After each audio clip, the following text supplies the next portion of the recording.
The year was 1975, and the Ohio woods held secrets darker than the shadows that danced beneath the moon. A group of college students, filled with the carefree spirit of youth, embarked on a road trip that would lead them into the heart of an ancient horror they could never have imagined.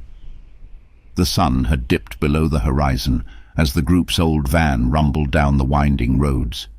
The air was thick with excitement and laughter, but it turned to unease as the road stretched longer than expected, each mile feeling like an eternity. They were lost, swallowed by the embrace of the woods. As night fell, the van came to a halt beside a weathered sign that read, "Welcome to Ravenswood."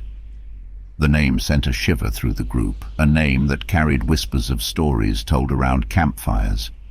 Uneasy but determined, they pressed on, hoping to find their way back to civilization. But the woods were relentless, and the tangled trees seemed to twist and turn, leading them deeper into the heart of darkness.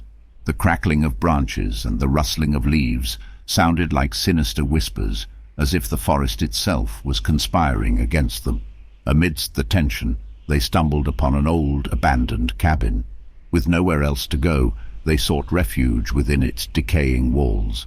But the cabin bore witness to a tragedy long past. A family who had met a grisly end, their remains hidden in the shadows. As the night deepened, their fears took shape. Eyes glowed like dying embers in the distance, and chilling whispers echoed through the woods. One by one, the group was hunted, their screams piercing the stillness of the night. Panic spread like wildfire, and survival became their sole focus. Betty, the quiet girl who had always been in the background, found herself at the center of the nightmare. The others had fallen, their bodies drained of life, their veins empty like forgotten rivers. The forest itself seemed to conspire with the horrors that pursued her, but Betty was not alone. As the vampires closed in, a group of old locals emerged from the shadows, wielding stakes and crosses. They had battled the creatures for generations, and their knowledge became Betty's salvation. The final showdown was a clash of fangs and fear, a symphony of blood and bravery that would determine the fate of the woods. With the dawn's first light, the battle ended, and the forest seemed to exhale a collective sigh of relief. The vampires were no more, their reign of terror broken. Betty stood amidst the survivors, her eyes wide with the weight of the horrors she had faced. The town welcomed them back with open arms, but the woods would never be the same. The scars of that night ran deep, and the stories that would be told around campfires took on a new level of chilling reality. Betty, forever changed by the experience, would carry the memories with her, a reminder that darkness could lurk even in the most seemingly ordinary places.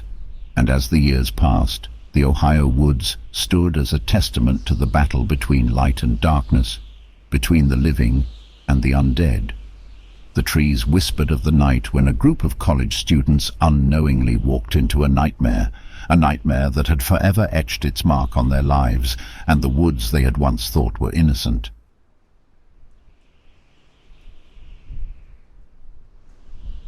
New Orleans, 1855. The city throbbed with the vibrancy of music, magic, and secrets. The Mississippi flowed grandly, bordered by elaborate mansions and the joyful cacophony of its people. But there were areas where few dared tread after dark. Two vampire clans, the Bordelon and the Marceau, were engaged in a shadowy, silent war. Though they had been feuding for centuries, in New Orleans they clashed over territories, feeding rights, and a mysterious ancient relic rumored to grant its possessor unimaginable power. In the midst of this strife, Marcus, a young vampire from the Bordelon clan with a mane of beautiful long blonde hair, was distracted by a mortal fascination. Mary Stuart was her name, a seamstress of unparalleled skill and beauty. Her presence in the French Quarter was like sunlight piercing through the heaviest of clouds. Marcus had been observing Mary for months, unable to quench the fires of his affection, but he was tormented by a vow he'd made to himself. He would never condemn her to an immortal life of darkness. It was an act of selfishness he couldn't bear. One fateful evening, as Marcus lingered by Mary's window, watching her silhouette dance across the curtains, he heard a sound, a struggle. It was another vampire, Raoul from the rival Marceau clan. A skirmish ensued, sending tremors of concern throughout the vampire community. No one was to draw attention to their kind. Word reached Marcus that the Marceaus had discovered his fondness for Mary. Raoul's visit wasn't a chance encounter, but a calculated move. They planned to use Mary as a pawn in their twisted game. Days passed, and New Orleans was gripped by another terror. Residents whispered of a creature lurking in the shadows, stalking and killing victims in a manner eerily similar to vampire attacks. Panic gripped the human populace, but the vampires too were confounded. They knew of no vampire so reckless. Who or what could it be? Marcus, determined to protect Mary, approached Eloise, the wise elder of the Bordelon clan. He needed a way to protect Mary without turning her. Eloise, understanding the depths of his love, entrusted Marcus with a potion. This elixir would hide Mary from other vampires, making her presence known only to Marcus. But its effects were temporary. While Marcus visited Mary under the guise of a potential client for redress, he stealthily administered the potion in her tea. Now shielded, Marcus felt a weight lift, but as he left, he felt another's gaze upon him. He didn't need to look to know it was Raoul. The city's tension reached a crescendo. Both clans were set to meet under the blood moon for a decisive battle. The Bordelons, led by Marcus, hoped to end the feud once and for all. But Marcus had another battle waging within him, torn between love and duty. On the night of the confrontation, Marcus sensed another presence, something malevolent and unfamiliar. It wasn't a vampire. The sinister energy led him to the city's edge, where he encountered the monster everyone whispered about. The creature, a grotesque being of shadows and fangs, lunged. Marcus, with all his might and centuries of training, fought valiantly. As dawn approached, Mary, inexplicably drawn to the sight, found Marcus injured and weakened. With her by his side, the light of the rising sun seemed to fortify him.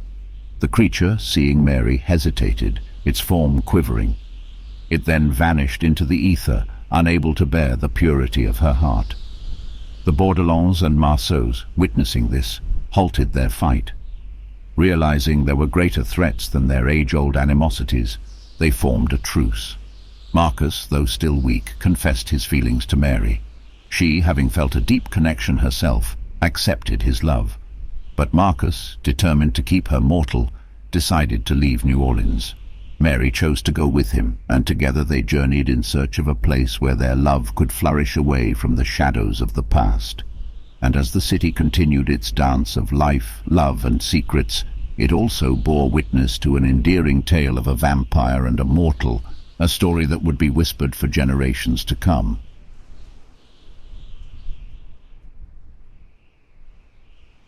In the heart of Washington state, buried deep beneath the ground, a vampire named Jonathan had lain dormant for centuries. Unlike his fellow brethren who hunted humans, he had subsisted on a diet of insects and other small creatures. Over time, the Earth's movements and natural erosion unveiled an escape route for him. When Jonathan emerged from the ground, his body was weak and gaunt, with skin hanging off his ancient bones. He found solace in the dark corners of the world, lurking in the shadows as he slowly regained his strength. After years in hiding, his appearance transformed. From a hollow-eyed creature, he morphed into a strikingly handsome man with penetrating eyes and an air of timeless elegance. One fateful night, while Jonathan roamed the woods surrounding his vast mansion, he heard soft sobs. There, under the glow of the moon, sat a young woman, her face stained with tears. She was as lost in her grief as Jonathan had been in his dark abyss. Feeling an irresistible pull towards her, Jonathan approached the woman, introducing himself as a recluse who had been living in the mansion atop the hill. The woman, whose name was Clara, had lost everything, her family, her home, everything she held dear. Seeing an opportunity to introduce some semblance of humanity into his life, Jonathan took her under his wing, offering her shelter. Jonathan's mansion was a labyrinthine marvel, with its vast network of underground tunnels. Clara was enamored by her savior, not knowing his true nature or the dangers that lurked in the house's shadowed corners. As days turned to nights and nights into days, Clara began to notice peculiar things, muffled voices echoing through the halls, dark figures darting across her peripheral vision, and an unsettling feeling of being watched. But nothing was more disturbing than the creatures that began to manifest around the mansion. They were grotesque, with features distorted by a hunger that only Jonathan seemed to quench. Jonathan soon revealed his true nature to Clara, explaining that these creatures were after him, drawn by his unique essence, a vampire who had lain dormant for ages and had emerged with a different kind of energy. These entities wanted a taste of the power that coursed through his veins. One evening, as Jonathan ventured into the depths of his underground labyrinth, he felt a presence unlike any other, a malevolent energy that desired not him, but Clara. Panic gripped him, realizing he could not protect her from this ancient evil that sought her. Clara was soon captured by this entity, a shadowy figure that once rivaled Jonathan in power. Despite his strength, Jonathan could not free Clara. The mansion echoed with her screams as the entity claimed her, leaving Jonathan to his tormented solitude. Devastated and seeking revenge for the loss of the only human who had touched his heart in centuries, Jonathan unleashed his wrath upon the entities. With each defeated foe, his pain and anger intensified, turning the mansion into a battleground of horrors. In the end, with the mansion now a ruin and the creatures vanquished, Jonathan found himself alone once again. Grief-stricken and disillusioned, he took to the skies, turning into a massive bat. He flew far away, seeking refuge in a distant land, away from the pain and memories that haunted him. And so, atop that hill in Washington state, the ruins of the mansion stood as a silent testament to a tale of love, loss, and the horrors that lurk both above and below the ground.